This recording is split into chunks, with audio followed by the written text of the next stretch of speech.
Warning, this video contains team selection and captain choices which some viewers may find offensive.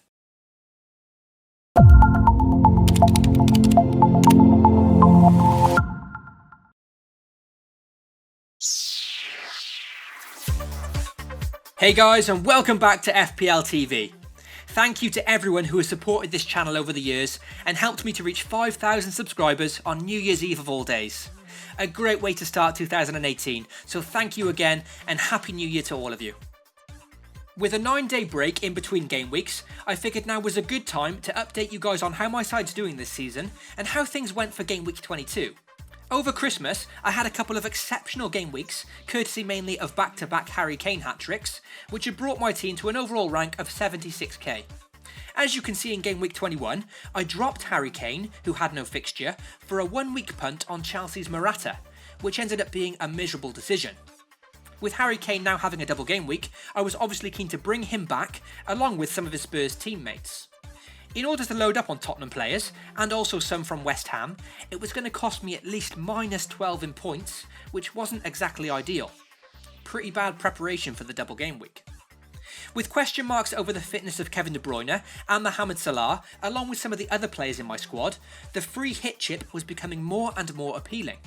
So, in a last-minute decision, I decided to activate the free hit and select a brand new squad for game week 22.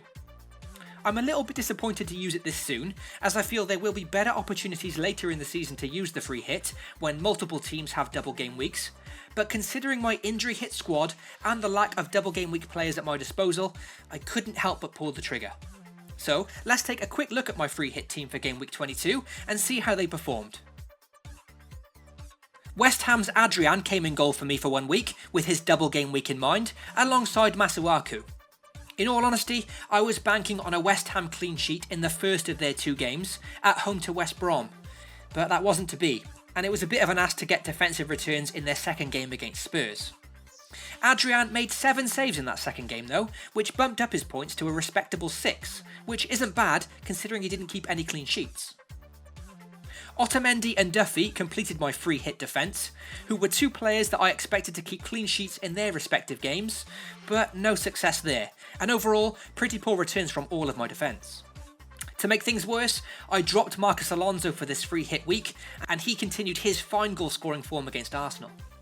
My midfield was the main source of points for me this week, with me loading up on Tottenham assets. Both Son and Dele Alli delivered, and Raheem Sterling of Man City continued his superb run of form. Arnautovic proved to be another pointless West Ham double game week option, as he only played 1 of the games, but 1 assist from him was welcomed, so it could have been worse. My pick of the week though went to Riyad Mahrez, who despite only having 1 game this week, returned a mouth-watering 14-point haul, the highest point score of the entire FPL game week. The use of the free hit this week meant enabling me to bring in Sergio Aguero, and with Jesus being injured, I was pretty excited at this prospect, especially facing an out-of-form Watford who have shipped quite a few goals against the big boys this season. Aguero did get on the score sheet, but only once, and 6 points was certainly less than I'd hoped from him this game. Harry Kane completed the game week with an extremely underwhelming 3 points over 2 games.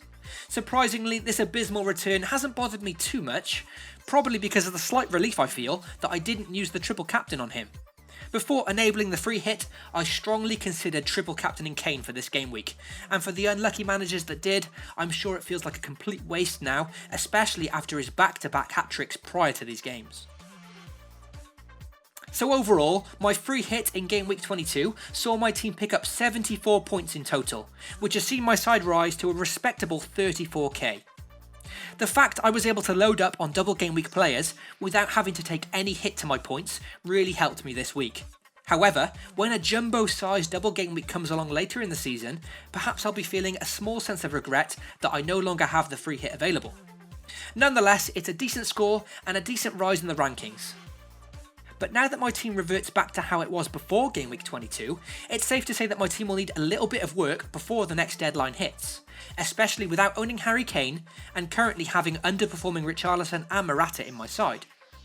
I've got a few players on the radar, but with a weekend of cup fixtures on the horizon, I won't be making any transfers just yet.